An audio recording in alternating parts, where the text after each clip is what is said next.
Welcome to the motherfucking relay. We're covering today's top boxing news. Okay, we'll start with this. Forbes magazine, very popular periodical, recently tabulated which are the most valuable entities in all of combat sports across all sports and sports entertainment. That's professional boxing, mixed martial arts, as well as pro wrestling. All of them. Won't be surprised to see that the UFC took the number 1 spot. WWE, they came in at number 2.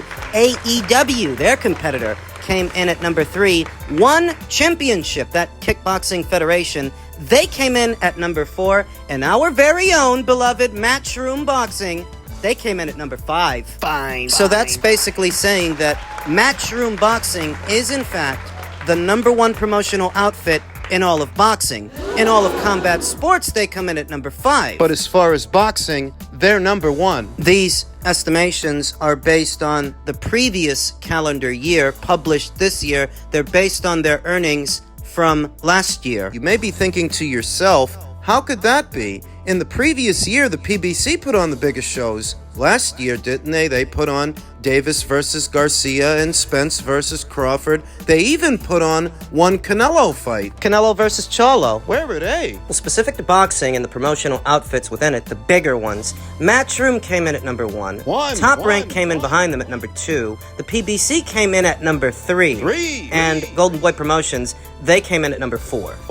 So what this services as is confirmation of what I've told you on this channel for many years now, that the people at Matchroom, they know what they're doing. They know how to promote a show, they know how to promote a fight, and they're more successful than their critics and their professional rivals let on. Then why have people been so disingenuous about it? A variety of reasons. Their professional rivals don't want to admit that they're being upstaged by a Brit. Where's Mayweather Promotions in all of this? How many times do I have to tell you? Mayweather Promotions is little more than just a subsidiary, another extension of the PBC, and a relatively small one these days. So when you see a Leonard Ellerby carrying on about how Eddie Hearn doesn't know what he's doing, or how the platform, DAZN, should be called Dead Zone, understand that you may as well be talking to the janitor, or the girl that makes the coffee. It's an employee. It's not his name outside the building, his name on the banner. When you see Leonard Ellerby carrying on the way he's carrying on, try and understand that this is just a subordinate. It's nothing. And the PBC, as it were, is nowhere near as successful as some would have you believe, because if they were, they'd be the ones ranked in the number 1 spot as far as boxing goes, but they're down there at number 3, behind Top Rank and behind Matchroom, in spite of the year that they had last year, and it was a big year for them, the biggest. They put on some really big fights last year, but that was only enough to get them the number 3 spot. You're saying that even with Davis versus Garcia doing what it did, and Spence versus Crawford, and at least one Canelo fight, that Matchroom was more successful last year than they were. Is that what you're saying? Well, that's what Forbes is confirming. And that's because so many in the YouTube boxing community and so many on boxing Twitter, just these various social media platforms, as much as they like to discuss boxing from all angles, the business angle and the boxing angle, a lot of these people don't know what the fuck they're talking about. Most of the time. When they trash a Matchroom show, or when they trash DAZN as a platform, these people don't know the ball from the bounce. They pretend to. They like to fake it till they make it, as they say, though where they're making it to. Not the top of the Forbes list. Don't you remember all those times I told you that Josh Warrington, for example, he draws more in leads than, say, a Sebastian Fundora does at the Punch Bowl? That a Lee Wood, for example, a Lee Wood fight draws more in Nottingham than, say, Erickson Lubin does anywhere in the country. So often Americans like to undermine the domestic drawing power of foreign fighters in foreign markets, not realizing that their American counterparts are not drawing the same numbers here in America. Because they still think America's the center of the universe, the boxing universe. That's just not the way it is. A lot of those fighters you see at the PBC, some better than others, some with more ability, some with less, they can't draw flies to shit. David Morrell is a good little fighter. But he's not a draw. That if I compared his drawing power here in America to, say, Josh Warrington's in the UK or Lee Wood's in the UK, they've got more drawing power than him. They've got more paying customers than he does. Matchroom, as a whole, has more paying customers than the PBC. And that's why they came in 2 spots ahead of them at number 1. Number 1 in the sport of boxing and number 5 in all of combat sports. They have customers. Whereas PBC fans, if you even want to call them that, these PBC stans, these Haymanites that you often get into arguments with on Twitter, on YouTube, and other social media platforms, these guys don't pay for the vast majority of content they watch. The PBC does not have as many customers as a Matchroom, not as many as a Top Rank. And remember, this is all based on their numbers last year. They actually had a pretty good year last year. This year? I don't know that they're going to have the same year this year that they had last year. Why? Well, rumor has it that the Zoo vs. Fundora pay-per-view that kicked off their newly inked Amazon deal, that pay-per-view didn't sell anything. The number that's out there right now is 30,000 or just a little under 30,000 pay-per-views sold. Right? And you think about one of their other pay-per-views that they have coming up, Tank versus Frank. Well,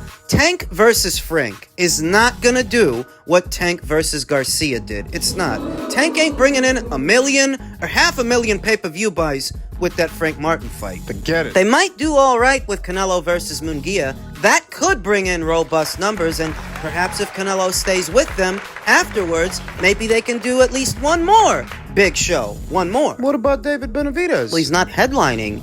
He's been relegated to being a decorative item for Gervonta Davis's pay-per-view that's coming up, the Tank versus Frank fight. Not that he brought in big numbers for them last year anyway. He didn't. But at least at the moment, he's not headlining his own show. He's going to be the co-main event to Gervonta Davis's main event. So it's not looking like the PBC is going to have the year, this year, that they had last year. No. Last year, they did about 19 shows. How many of the 19 actually turned over a profit? They did 19 shows last year.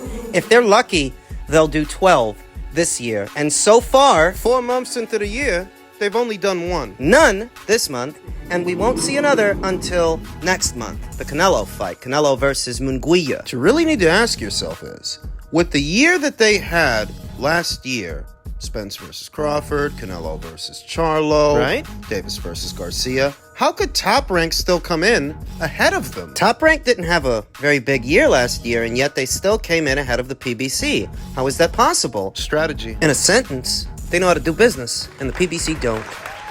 Top Rank, it's not just what shows are you doing in America, what shows are you doing here, and how many of those shows are actually yielding a profit, a return. No. There's also foreign broadcast rights. Artur Beterbiev may be a top-ranked fighter, but if he's got to travel to the UK, Right? to fight under the Queensberry banner against the Queensberry fighter, That saves Top Rank money, because they're not the ones paying for that show.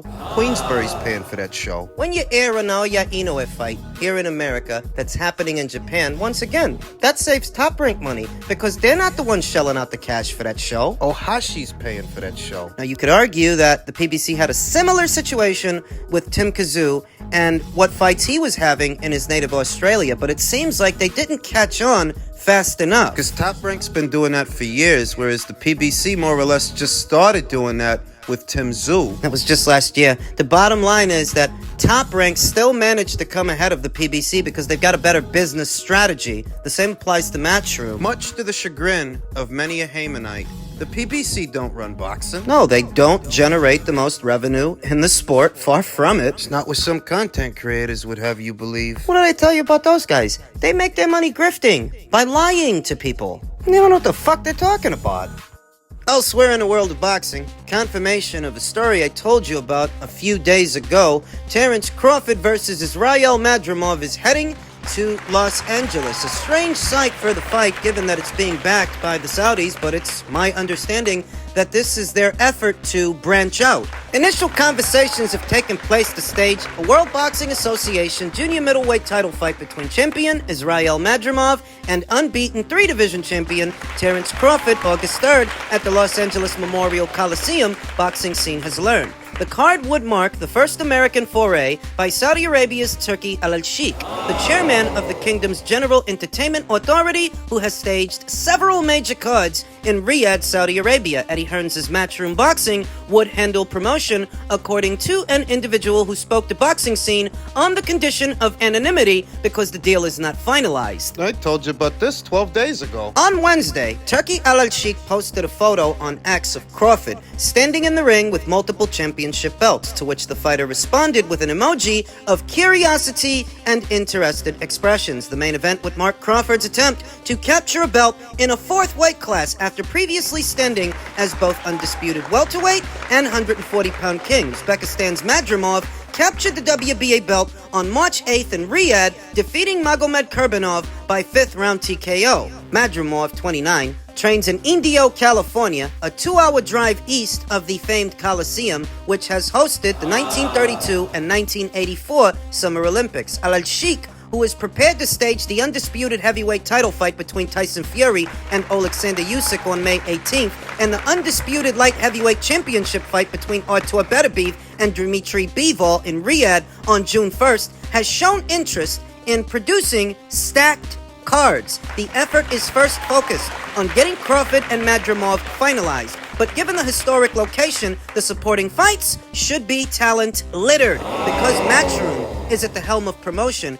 if they get this over the line, you can expect to see Matchroom fighters on that show. So it could break down. Now here's the problem. Per a tweet from veteran boxing scribe Dan Rafael, per a source, Jermell Charlo has invoked his right as WBA junior middleweight champion in recess to be the next opponent for titleist Israel Madrimov via a letter sent this week to the WBA. What? Jermell Charlo, who nobody wants to see in action, and who I did not expect to return to the junior middleweight division, is trying to throw a monkey wrench in Terence Crawford's plans to take on Israel Madrimov. That's how it looks. That the PBC, in their fashion, are trying to hang on to what was their junior middleweight stronghold that seems to be falling apart. They used to have the run of the place back when Jermell had all the belts and all of that, but things have changed. The IBF has gone to Bakram Murtazaliev. WBA has gone to Israel Madrimov. Currently, Sebastian Fundora, their fighter,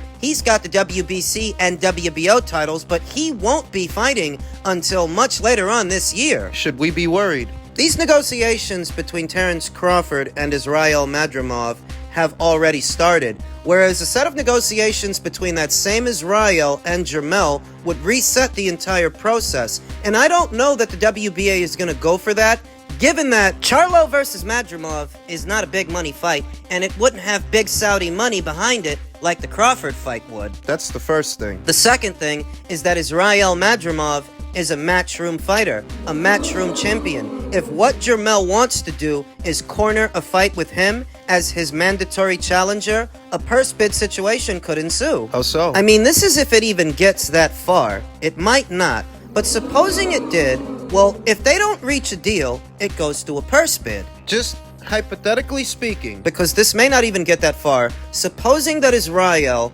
has to fight Jermell next, or his title is forfeit. Let's say that's the situation. And let's say that Israel doesn't like the money that the Charlo people are offering, or Charlo doesn't like the money that the Israel people are offering. A purse bid rolls around, a purse bid ensues, and what you have to ask yourself is, does the PBC actually have the money to win a purse bid? They didn't have enough to win the purse bid for Murtazaliev versus Kolkay. Are they going to have enough in their piggy bank to win the purse bid for this? And irrespective of who ends up at the helm of promotion in this scenario, can Charlo actually win this fight? Are they going to break the bank for a fight that Jermell might lose? Because I'll tell you, He might lose. you don't go all the way up to 168, get your fucking ass kicked, then come all the way back down to 154 to fight a guy like this. This guy can punch. This guy can box, and Jermell Charlo will not have made the junior middleweight limit in well over a year. Close to 2. The last time that Jermell Charlo fought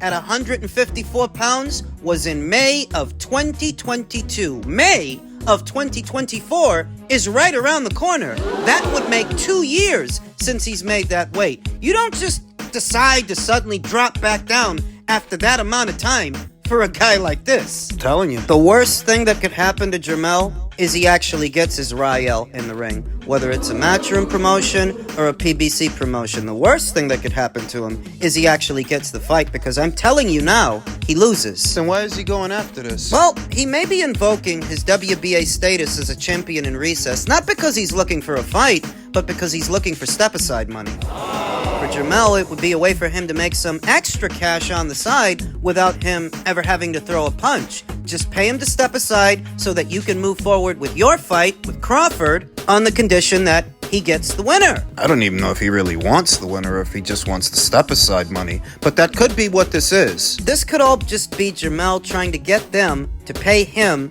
to step aside, because these are less than ideal circumstances for Jermel to return to the junior middleweight division. For Jermel, Israel Madrimov, even with a belt, even with the WBA title, that's a high-risk, low-reward fight, and he is coming off an uninspiring performance, a loss, all the way up there at 168. To drop back down now to 154, he'd be facing certain defeat. So I'm not even sure it's a fight that he's looking for so much as some step-aside money. But like I said, that's if it even gets that far. It's up to the WBA, and because talks for Crawford versus Madrimov have already started, and because there's so much money behind that fight, Mr. Turkey Al-Sheikh, He's branching out. you see the WBC's already over there, brown-nosing and rubbing elbows with everybody. You don't think the WBA wants in on that action? They don't want to rub elbows with the Saudis too? Of course they do. The Saudis want to do a show in America. You're going to get in the way of that.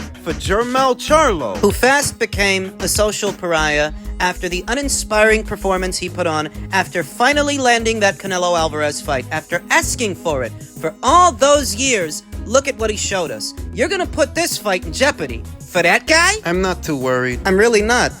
When the Saudis want to make a fight happen, a fight happens. What seems likely is they reconcile the situation by maybe giving him a few dollars, maybe, and promising him the winner of the fight, that they will allow the contest to go through, provided he gets the winner of the fight afterwards. They can remedy the situation. Now you see why I really don't like the PBC and their fighters, and how they like to stand in the way of progress. Starting up this process here and now. The timing of it, when another fight is being negotiated, it's deliberate. It's not by accident. It's by design, and they know what they're doing. Fucking pain in the ass. So even with all of that, I'm not too worried. I'm confident that Crawford versus Madrimov will happen.